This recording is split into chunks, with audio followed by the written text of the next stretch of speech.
जय हिंद साथियों। आज हम साइंस के महत्वपूर्ण प्रश्न बताएंगे जो परीक्षाओं की दृष्टि से बहुत महत्वपूर्ण है। ठीक है दोस्तों, देखिए पहला है फार्मिक एसिड व एसिटिक एसिड में कौन सा अधिक तेज अम्ल है। तो दोस्तों फार्मिक अम्ल अधिक तेज होता है, एसिटिक अम्ल कमजोर होता है, ध्यान रखना। फार्मिक एसिड और एसिटिक अम्ल में कौन अधिक तेज होता है, तो फार्मिक एसिड होता है, ध्यान रखना। ये लाल चींटियों में पाया जाता है। ठीक है, अगला है दोस्तों, फार्मिक अम्ल और एसिटिक अम्ल में क्या समानता है, तो दोनों ही कार्बनिक और दुर्बल अम्ल है, ध्यान रखना। फार्मिक अम्ल और एसिटिक अम्ल में क्या समानता है, तो दोनों ही कार्बनिक और दुर्बल अम्ल होते हैं, ध्यान रखना।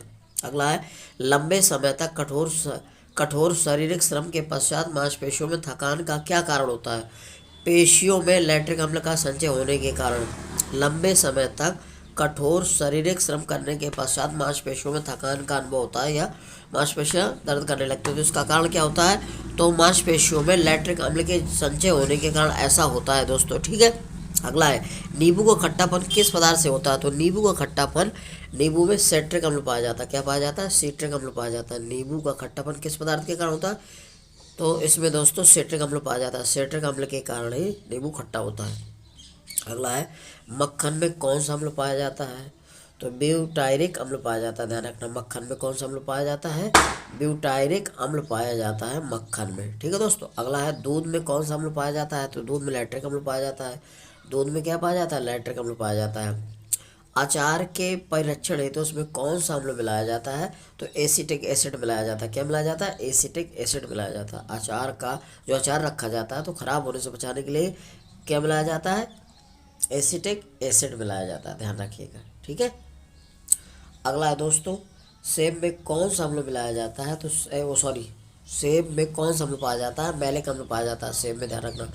सेब जो होता है उसमें कौन सा अम्ल पाया जाता है, तो मैलिक अम्ल पाया जाता है, ध्यान रखिएगा वैसे। ठीक है, अगला है शीतल पेय एवं सोडा वाटर में घुलित अम्ल कौन सा होता है, तो कार्बोनिक अम्ल होता है। जो शीतल पेय और सोडा वाटर में घुलित अम्ल कौन से होते हैं, तो कार्बोनिक अम्ल होता है, ध्यान रखना। जितने भी पेय पदार्थ होते हैं, कोको कोला, पेप्सी है, थम्स अप वगैरह, इनमें सब में जो होता है सोडा वाटर के साथ कार्बोनिक अम्ल मिला होता है, ध्यान रखिएगा। ठीक है दोस्तों, अगला है साथियों, किसी तारे का रंग क्या दर्शाता है, तो किसी तारे का रंग उसके ताप को दर्शाता है, ध्यान रखना। किसी तारे का रंग क्या दर्शाता है, उसके ताप को दर्शाता है। ठीक है दोस्तों, अगला है कौन सा रंग तारे का सबसे अधिक ताप प्रदर्शित करता है या किस प्रकाश में उच्चतम ऊर्जा होती है, तो नीला प्रकाश जो है सबसे अधिक ताप प्रदर्शित करता है और सबसे अधिक ऊर्जा इसी में नीले प्रकाश में होती है, ध्यान रखना।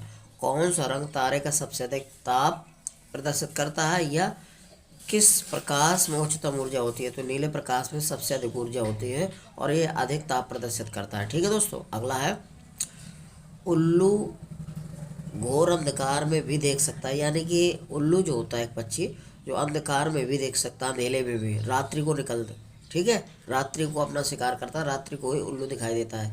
तो इसका क्या कारण है, तो उसकी बड़ी बड़ी आँखों के गोले आगे की तरफ निकले होते हैं जो उसकी द्विनेत्रीय दृष्टि प्रदर्शित करते हैं।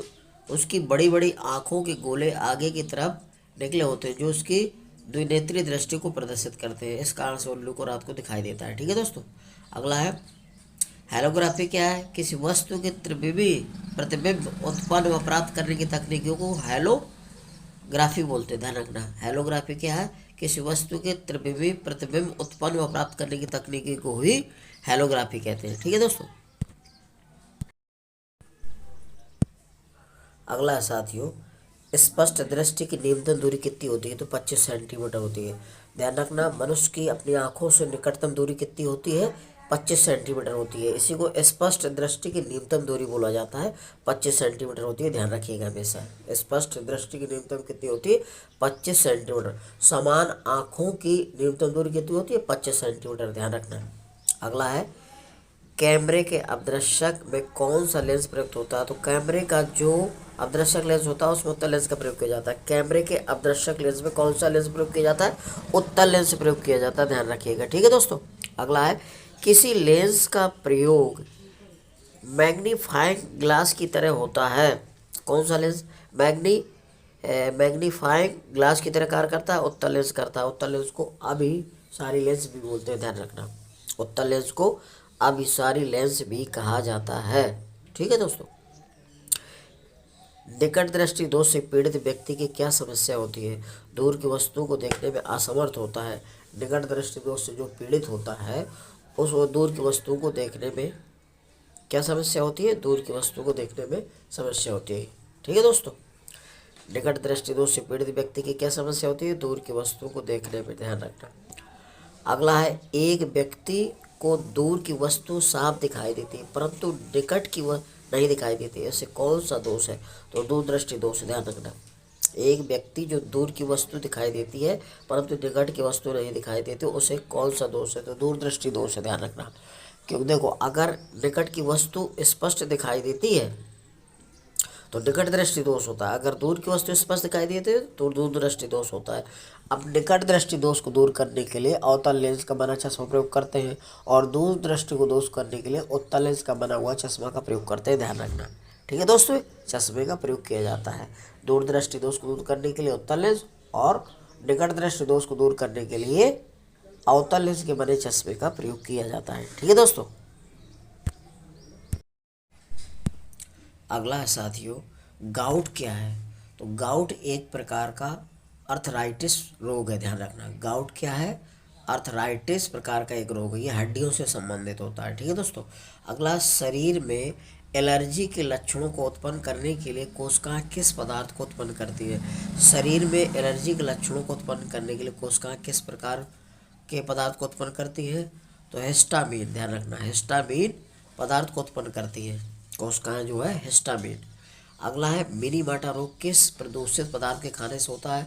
तो पारा संक्रमित मछलियों के खाने से मिनीमाटा रोग होता है, खास तौर से पारा धातु से मिनीमाटा रोग होता है, ध्यान रखना। तो मिनीमाटा रोग किस प्रदूषित पदार्थ के खाने से होता है? तो पारा संक्रमित मछलियों के।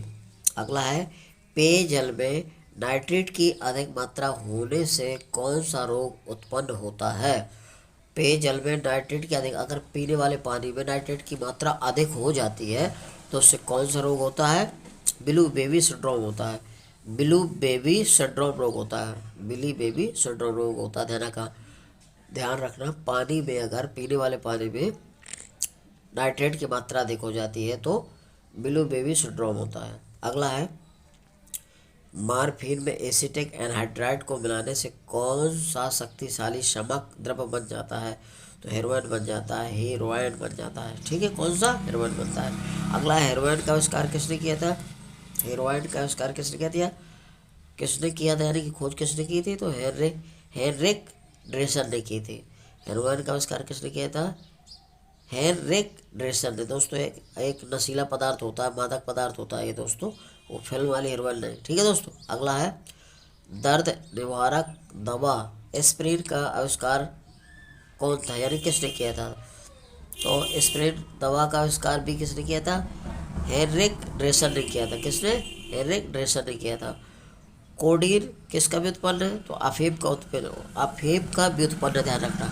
कोडीन किसका व्युत्पन्न है? तो अफीम का है। ठीक है दोस्तों, किसका? अफीम का।